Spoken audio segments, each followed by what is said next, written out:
Hi friends, welcome to Jaya's garden. இன்றைக்கி ஒரு அறுவடை வீடியோ தான் பார்க்க போகிறோம். என்னென்ன அறுவடை பண்ணுறேன்னு பார்க்குறதுக்கு முன்னாடி ஜெயாஸ் கார்டன் சேனலை சப்ஸ்கிரைப் பண்ணல அப்படின்னா சப்ஸ்கிரைப் பண்ணிக்கோங்க. அப்படியே பக்கத்தில் இருக்கக்கூடிய பெல் ஐக்கானை ஆல் ஆப்ஷன் போட்டு வச்சுக்கோங்க. அப்போ தான் நான் போடக்கூடிய பயனுள்ள வீடியோக்கள் உங்களுக்கு உடனுக்குடனே நோட்டிஃபிகேஷனில் வரும். ஃபஸ்ட்டு காராமணியில் ஒரு வேறு வெரைட்டி, நம்ம ஏற்கனவே நல்ல நீளமாக இருக்கக்கூடிய பச்சை காராமணியும் சிவப்பு காராமணியும் அறுவடை பண்ணதை பார்த்துருப்பீங்க. நான் அடிக்கடி சொல்லுவேன், இது கேரளா வெரைட்டி அப்படின்னு சொல்லிட்டு. இந்த காராமணி தான் இப்போ நம்ம அறுவடை பண்ண போகிறோம். இந்த காராமணியை உள்ளுக்குள்ளே உள்ள பருப்பு மட்டும்தாங்க சமைக்க முடியும். அது இப்போ தான் ஃபஸ்ட்டு வந்திருக்கு. விளைஞ்சிச்சு. இந்த அளவு விளைஞ்சாவே உள்ளுக்குள்ளே உள்ள பருப்பு மட்டும்தான் சமைக்க முடியும்.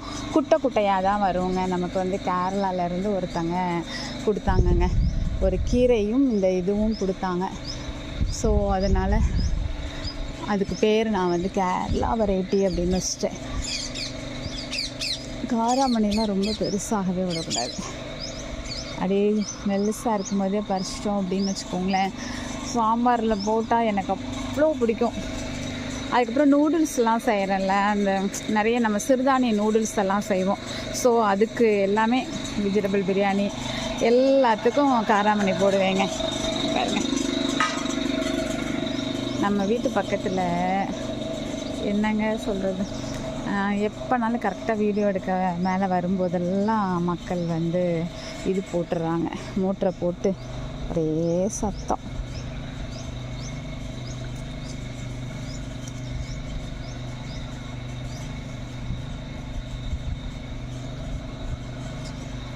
வேறு வழி இல்லை, சிஸ்டரை எடுத்துகிட்டு வரேன்.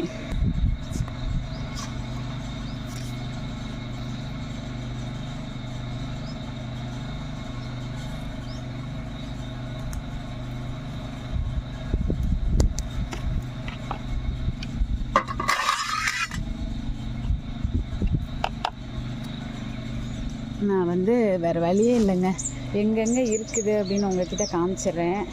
அதுக்கப்புறம் நான் பறிச்சிட்டு காமிக்கிறேன் ஃப்ரெண்ட்ஸ். வீடியோ ரொம்ப நிமிஷங்கள் கம்மியாக இருந்தாலும் பரவாயில்ல, என்னால் கட் பண்ணி கீழே போட்டுட்டு அதுக்கப்புறம் அதை எடுத்து பொறுக்கி எடுக்கிறதுக்கு டைம் இல்லை ஃப்ரெண்ட்ஸ். அதனால் நான் எடுத்துகிட்டு கம்ப்ளீட்டாக நான் உங்களுக்கு அறுவடை பண்ணிவிட்டு எவ்வளோ அறுவடை பண்ணுறேன்னு காமிக்கிறேன். கத்திரிக்காய் குட்டி குட்டியாக நிறையவே இருக்குது. நம்ம ஏற்கனவே எண்ணெய் கத்திரிக்காய்க்கு கொஞ்சம் குட்டி குட்டியாக பறித்து வச்சுருக்கனால இப்போதைக்கு அதை மீடியம் சைஸில் மட்டும் நான் பறிச்சுக்கிட்டேன். வாங்க எவ்வளோ பறிச்சிருக்கேன்னு காமிக்கிறேன். இத்தனை கத்திரிக்காய் பாருங்கள். இது நெய் கத்திரிக்காய், இது பச்சை உருண்டை கத்தரி, இது இந்த ஏதோ பச்சையில் ஒரு வரி கத்தரி, இது முள்ளு கத்தரி, இது வரி கத்தரி, அது பேர் எனக்கு இப்போ ஏதோ மறந்துடுச்சு. அப்புறம் சீனவரிக்காயில் 2 ரகம், அப்புறம் காராமணியில் 2 ரகம். இன்னும் காய்கறி இருக்குது, பட் டைம் ஆகிடுச்சுங்க. ஓரளவு பறிக்கும் போதே எனக்கு நேரம் ஆகிடுது, இன்னும் குளித்து நான் கிளம்பணும். அதனால் நான் ஈவினிங் மிச்ச அறுவடையை போட்டுக்கலாம் அப்படின்னு சொல்லிட்டு கிளம்பிட்டேன் ஃப்ரெண்ட்ஸ். இதுதான் இன்றைய அறுவடை. இந்த அறுவடை உங்களுக்கு பிடிச்சிருக்கா அப்படின்னு சொல்லுங்கள். என்ன பண்ணுறதுங்க, மொத்தமாக உட்காந்து அவ்வளோத்தையும் அறுவடை பண்ணக்கூட நமக்கு நேரம் இல்லை. காலையில் கொஞ்சம், மதியானம் கொஞ்சம், ஈவினிங் கொஞ்சம், டைம் கிடைக்கிறப்பெல்லாம் அறுவடை பண்ணுறேன். இதுதான் நம்ம பொழப்பு. சரி, நான் கிளம்புறேன் ஸ்கூலுக்கு. இந்த அறுவடை உங்களுக்கு பிடிச்சிருந்தது அப்படின்னா கண்டிப்பாக ஃப்ரெண்ட்ஸ் அண்ட் ரிலேட்டிவ்க்கு ஷேர் பண்ணுங்கள். மறக்காமல் சேனலை சப்ஸ்கிரைப் பண்ணி சப்போர்ட் பண்ணுங்கள். உங்களுக்கும் இந்த மாதிரியான அறுவடை எடுக்கணும்னு ஆசை இருந்ததுன்னா கண்டிப்பாக நீங்களும் மாடி தோட்டம் வைங்க.